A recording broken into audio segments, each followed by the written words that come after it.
Administrativando Abogados. Vamos con el segundo grupo de los actos administrativos más recurridos por las empresas licitadoras. Como veíamos, uno de cada cuatro recursos que se interponen, uno de cada cuatro recursos administrativos que se interponen contra un acto en materia de contratación es contra los pliegos del contrato.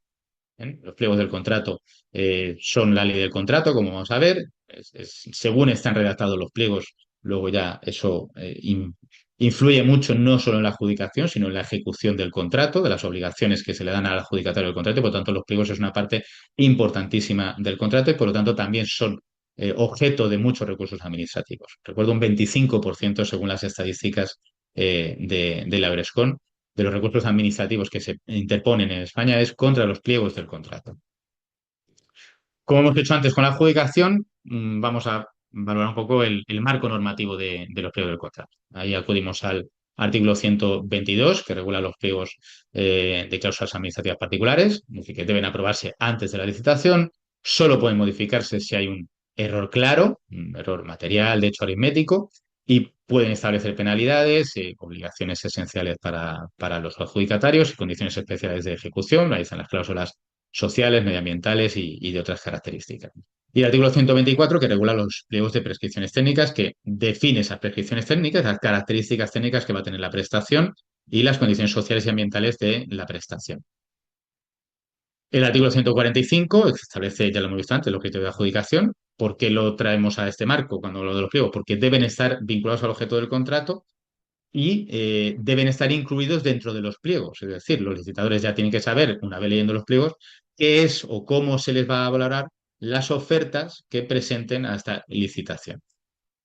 Y el artículo 152.3, que establece que en caso de que se decida por la Administración no adjudicar o desistir del contrato, prevé una compensación para aquellas empresas que hayan presentado ofertas por los gastos en que hubieran incurrido a la hora de presentar oferta. Y esa indemnización será, o bien, según lo que establezca el anuncio, según lo que establezca los pliegos del contrato, o bien se aplicarán criterios de responsabilidad patrimonial, como vamos a ver en algunos de los casos reales que vamos a tratar. Doctrina generalizada de la aceptación de los pliegos y los límites de la impugnación indirecta de los pliegos. Pliegos son la ley del contrato, ya sabemos que esto hay que respetar los pliegos, no los asume. ¿Y qué ocurre cuando una empresa, no recurre los pliegos, presenta oferta y luego, por ejemplo, recurre el acto de adjudicación, pero impugnando indirectamente una cláusula de los pliegos? Otra de las doctrinas que parte en la jurisprudencia, que está ya recogida en la jurisprudencia, es que la participación en la licitación sin recurrir los pliegos, sin haber recurrido los pliegos en plazo, implica que se acepta, implica que se aceptan los pliegos, porque son la ley del contrato. O sea, lo dice el 139 de la ley del contrato del sector público.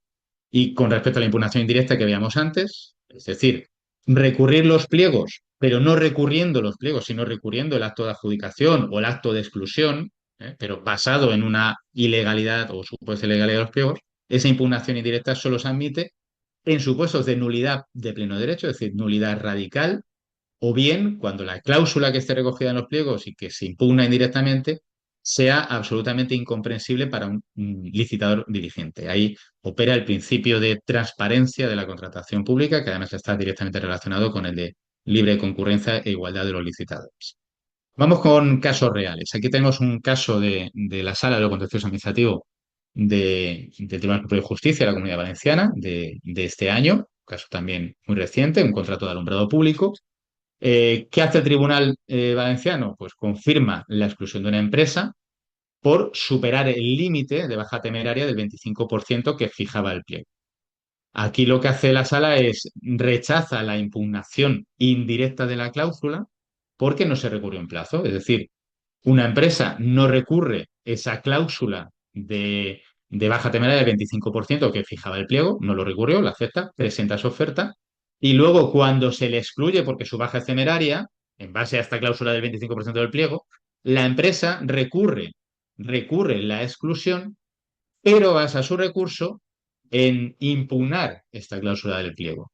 Bien, como no había recurrido el pliego, lo que recurre a la exclusión, y no estamos en estos supuestos que ha fijado la doctrina de que la cláusula fuera oscura, está claro que es un 25%, o bien fuera una nulidad de pleno derecho, lo cual no observó el tribunal, pues inadmite el recurso, inadmite la impugnación indirecta del pliego porque no se recurrió en plazo.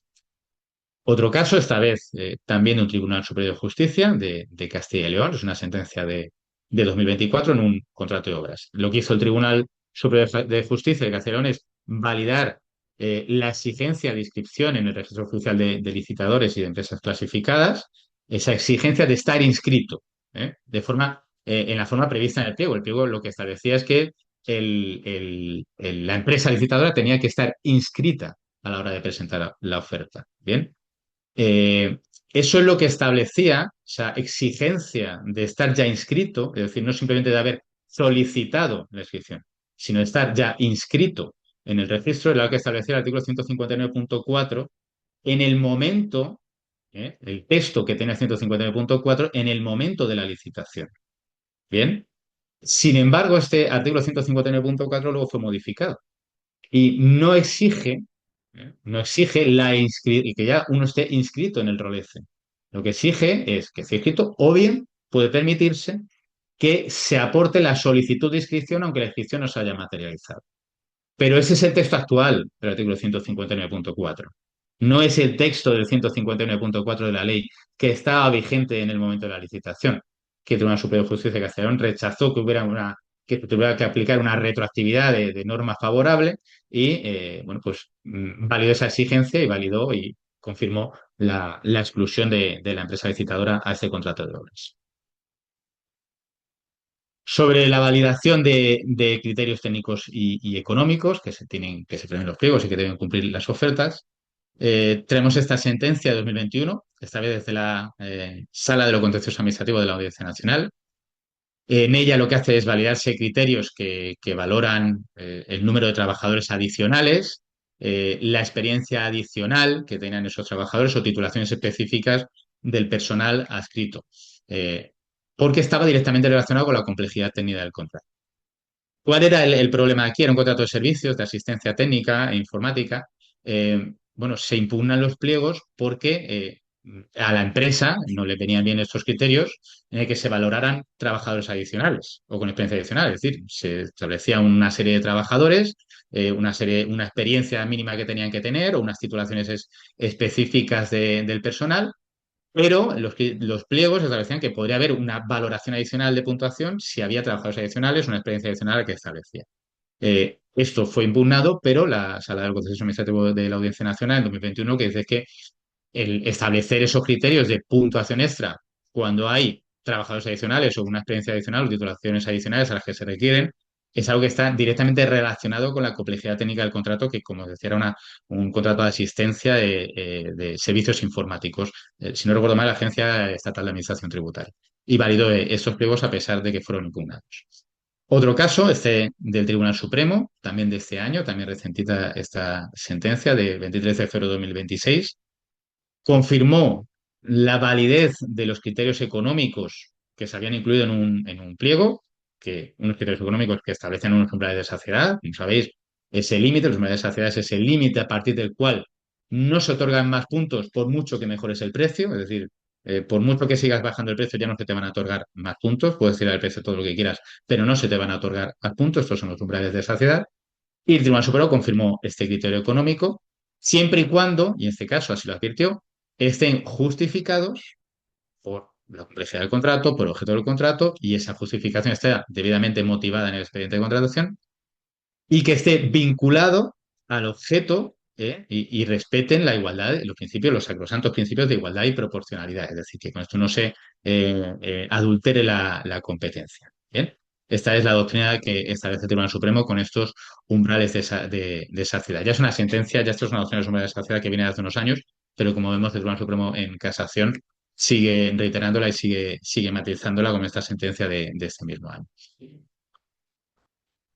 En cuanto a la subrogación de personal, la posibilidad o la obligación de subrogar el personal del artículo 130 de la Ley de Contratos de Sector Público, este es un caso que fue bastante mediático por el poder adjudicador, ¿no? Al ser un medio de comunicación, es el ente público de Radio Televisión Española, bueno, pues tuvo su recorrido en los medios. Fue analizado por la Sala de lo Contencioso Administrativo de la Audiencia Nacional, sentencia 557/2020, perdón, sentencia que resuelve el recurso 557/2020. y que analiza los pliegos de un contrato del ente público de Radio Televisión Española que imponían la subrogación del personal en unos contratos de mantenimiento de los edificios del ente público. Que, la subrogación del personal que ya estaba contratado, es decir, los trabajadores de mantenimiento que ya estaban contratados por anteriores contratos, por anteriores empresas, tenían que ser asumidos por la nueva empresa que licitara en ese contrato que se le aplicaban esos pliegos. Bueno, pues los pliegos fueron impugnados en cuanto a esta cláusula de imposición de la subrogación y la Audiencia Nacional lo que hizo es anular estas cláusulas que imponían la subrogación porque vulneraron el artículo 130. ¿Por qué? Porque con la legislación actual, bueno, y tras la ley del contrato del sector público de 2017, la subrogación solo puede imponerse cuando se derive o bien de una ley, o bien de un convenio colectivo sectorial, o bien de un acuerdo de negociación colectiva de eficacia general. Sin embargo, esa imposición, esa cláusula que imponía la subrogación del personal en estos pliegos del ente público de Radio Televisión Española, se había incluido por lo que se denominó, si buscáis en Internet, en noticias de la época, el Acuerdo de los Peñascales de 2006, que fue después de una serie de conflictos laborales que hubo en el ente público, se llegó al llamado Acuerdo de los Peñascales de 2006, un acuerdo entre la dirección de Radio Televisión Española y de los sindicatos. eh, y este acuerdo era un acuerdo de empresa, no tenía eficacia general y no podía servir como base para imponer la subrogación del personal ya contratado a terceros licitados. Por lo tanto, la Audiencia Nacional anula esta cláusula del pliego y las empresas licitadoras no tuvieron, o la empresa adjudicataria no tuvo que asumir la subrogación del personal.